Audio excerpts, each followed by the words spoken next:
وَلَقَدْ يَسَّرْنَا الْقُرْآنَ لِلذِّكْرِ فَهَلْ مِن مُدَّكِرٍ، اور تحقیق ہم نے قرآن کو انتہائی آسان کر دیا ہے، بس ہے کوئی نصیحت حاصل کرنے والا۔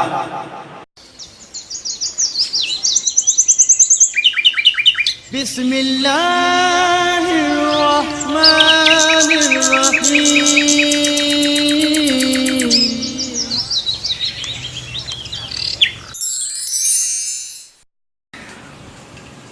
ابھی ہم پہلے سبق کی طرف چل رہے ہیں، اور جیسے کہ میں نے پہلے بتایا تھا کہ سبق کی اسٹارٹ جو ہوگی، شروعات ہوگی، جو آغاز ہوگی وہ کس طرح ہوگی۔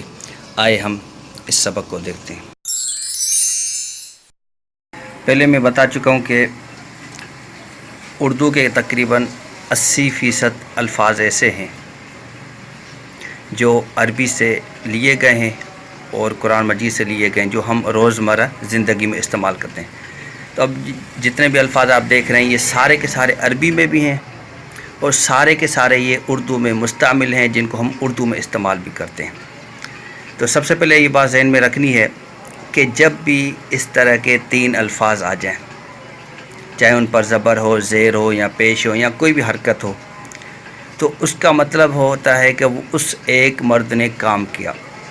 کام کون سا کیا؟ وہی والا کام جو لفظ اردو بنتا ہے اور جس کی ہم معنی جو کچھ کرتے ہیں۔ مثال کے طور پہ صبر، اب ظاہری بات ہے اس ایک مرد نے کیا صبر کیا، اردو میں استعمال ہوتا ہے۔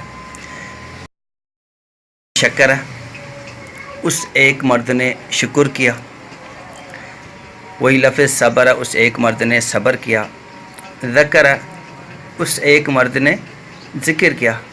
آپ بھی اپنے دل میں یا زبان سے یہ لفظ ادا کرتے جائیں تاکہ آپ کے یہ الفاظ ابھی سے جب آپ بولتے جائیں گے تو اور زیادہ ذہن نشین ہوتے جائیں گے۔ توبہ، اردو میں استعمال ہوتا ہے توبہ، تو اس ایک مرد نے توبہ کی۔ غفر، اس ایک مرد نے معاف کیا، جس کو ہم اردو میں کہتے ہیں مغفرت۔ نصر، اس ایک مرد نے نصرت کی، مدد کی۔ امر، اس ایک مرد نے حکم دیا، ہم اردو میں کہتے ہیں امر بالمعروف، نیکی کا حکم دینا۔ قرأ، اس ایک مرد نے قرأت کی۔ اب یہ لفظ سارے عربی کے ہیں، لیکن یہی لفظ سارے اردو میں بھی مستعمل ہیں، جن کو ہم روزمرہ زندگی میں استعمال بھی کرتے ہیں۔ عبد، اس ایک مرد نے عبادت کی، بندگی کی، غلامی کی۔ سأل، اس ایک مرد نے سوال کیا۔ قال، اس ایک مرد نے کہا، اردو میں کہتے ہیں نا قول، اقوال بھی کہتے ہیں۔ اخذ، اس ایک مرد نے اخذ کیا، پکڑ لیا، کسی چیز کو پکڑنا۔ دخل، وہ ایک مرد داخل ہوا، آپ بھی بولتے جائیں۔ رضی، وہ ایک مرد راضی ہوا۔ خطأ، اس ایک مرد نے خطا کی، غلطی کی۔ تبع، اس ایک مرد نے اتباع کی، پیروی کی۔ کتب، اس ایک مرد نے لکھا، کاتب ہم کہتے ہیں نا، کاتب لکھنے والا۔ خلق، اس ایک مرد نے پیدا کیا، بنایا۔ اللہ خالق ہم کہتے ہیں، خالق اللہ تبارک و تعالیٰ ہے، اس نے یعنی ہر ایک چیز کو بنایا ہے۔ عہد، اس ایک مرد نے عہد کیا۔ وعد، اس ایک مرد نے وعدہ کیا، اردو میں استعمال ہے۔ وضع، اس ایک مرد نے رکھا، ہم کہتے ہیں کسی چیز کو وضع کرنا، یعنی کسی چیز کی ایسی صورتحال کرنا، اس صورتحال کی قطع اور وضع سب کے سامنے رکھ لینا اور اس کو نمایاں کرنا۔ یہاں ہم دوسرے جو اگر کہہ سکتے ہیں کہ میننگ میں اس کو کہتے ہیں وضع حمل، حمل کو رکھنا، عورت جب بچہ جنتی ہے۔ رفع، اس ایک مرد نے رفعت کی، بلندی کی یا بلند کیا، اعلیٰ عرفہ ہم کہتے ہیں اردو میں۔ خسر، اس ایک مرد نے خسارہ پایا، نقصان میں گیا۔ جعل، اس ایک مرد نے جعل سازی کی، جعل سازی ہم عموماً کہتے ہیں نا کوئی بھی نئی چیز بنانا اپنی طرف سے، تو اس کو ہم جعل سازی کہتے ہیں، تو اس ایک مرد نے جعل سازی کی، بنایا۔ فعل، اس ایک مرد نے فعل کیا۔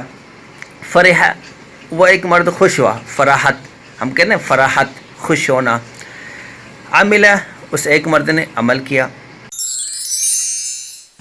ظلم، اس ایک مرد نے ظلم کیا، فسق اس ایک مرد نے نافرمانی کی. ہم کہتے ہیں فاسق آدمی ہے، فساق و فجار ہے.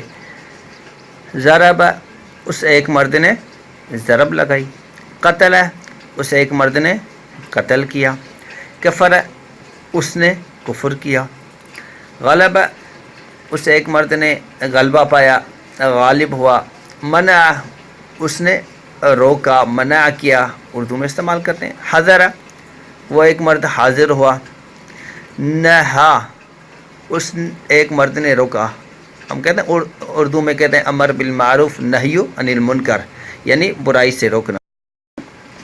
اس کے ساتھ اوپر صبر کے ساتھ صبرو لکھا ہوا ہے، یعنی اس میں اگر ہم نے اضافہ کیا ہوا ہے واو الف کا، ٹھیک ہے نا.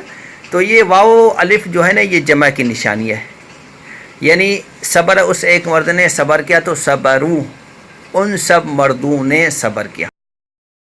اسی طرح شکر اس ایک مرد نے شکر کیا تو شکرو ان سب مردوں نے شکر کیا. صبرو ان سب مردوں نے صبر کیا. ذکرو ان سب مردوں نے ذکر کیا. تابو ان سب نے توبہ کی. غفرو ان سب نے معاف کیا. نصرو ان سب نے نصرت کی. اسی طرح جتنے بھی یہ لفظ ہیں ان کے ساتھ واو اور الف ملاتے جائیں.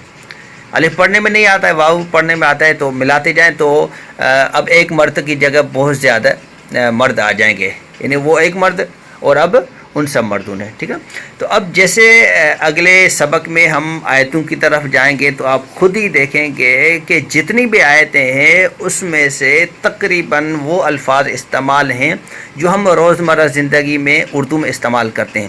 تو 80% قرآن جب ہمارے لیے آسان ہو جائے، یعنی 80% الفاظ ایسے استعمال ہوں جن کو ہم پہلے ہی جان چکے ہیں، یا جو بچہ بھی اگر چھوٹا ہو جائے نا وہ بھی ظاہری بات ہے ان الفاظوں سے مانوس ہوتا ہے، ان کو بھی ان الفاظوں کی معنی کا ظاہری بات ہے پتہ چل جاتا ہے. تو اگر پہلے سے ہی قرآن مجید ہمارے لیے 80% آسان ہو تو 20% سیکھنا کوئی مشکل نہیں. انگریزی تو وہ ہوتی ہے نا کہ انگریزی کے اللہ ماشاء اللہ کچھ لفظ ہمارے زندگی میں استعمال ہوتے ہیں، ویسے عموماً ایسے الفاظ ہوتے ہیں جو ہم نہیں جانتے، لیکن اس کے لیے ہم محنت کرتے ہیں، جد و جہد کرتے ہیں. لیکن جب قرآن ہمارے لیے 80% آسان ہو چکا ہو، اللہ تعالیٰ نے کہہ دیا وَلَقَدْ يَسَّرْنَا الْقُرْآنَ لِلذِّكْرِ فَهَلْ مِن مُّدَّكِرٍ، تو 20% الفاظ کیا ہم مہینے میں 2 مہینے میں یاد نہیں کر سکتے، سیکھ نہیں سکتے. تو آپ سب بھی دعا کریں اور انشاءاللہ ہم بھی دعا کرتے ہیں، اور اللہ تبارک و تعالیٰ سے دل کی گہرائی سے دعا کرتے ہیں اللہ تبارک و تعالیٰ ہمیں قرآن سیکھنے سمجھنے کی بھی توفیق عطا فرمائے. اور آپ ہم سب کے لیے دعا کریں، جس نے یہ کاوش کی ہے اس کے لیے بھی دعا کریں، اور آئندہ بھی اللہ تبارک و تعالیٰ ہم سے دین اسلام کا کام لیتا رہے. جزاکم اللہ خیر. اللہ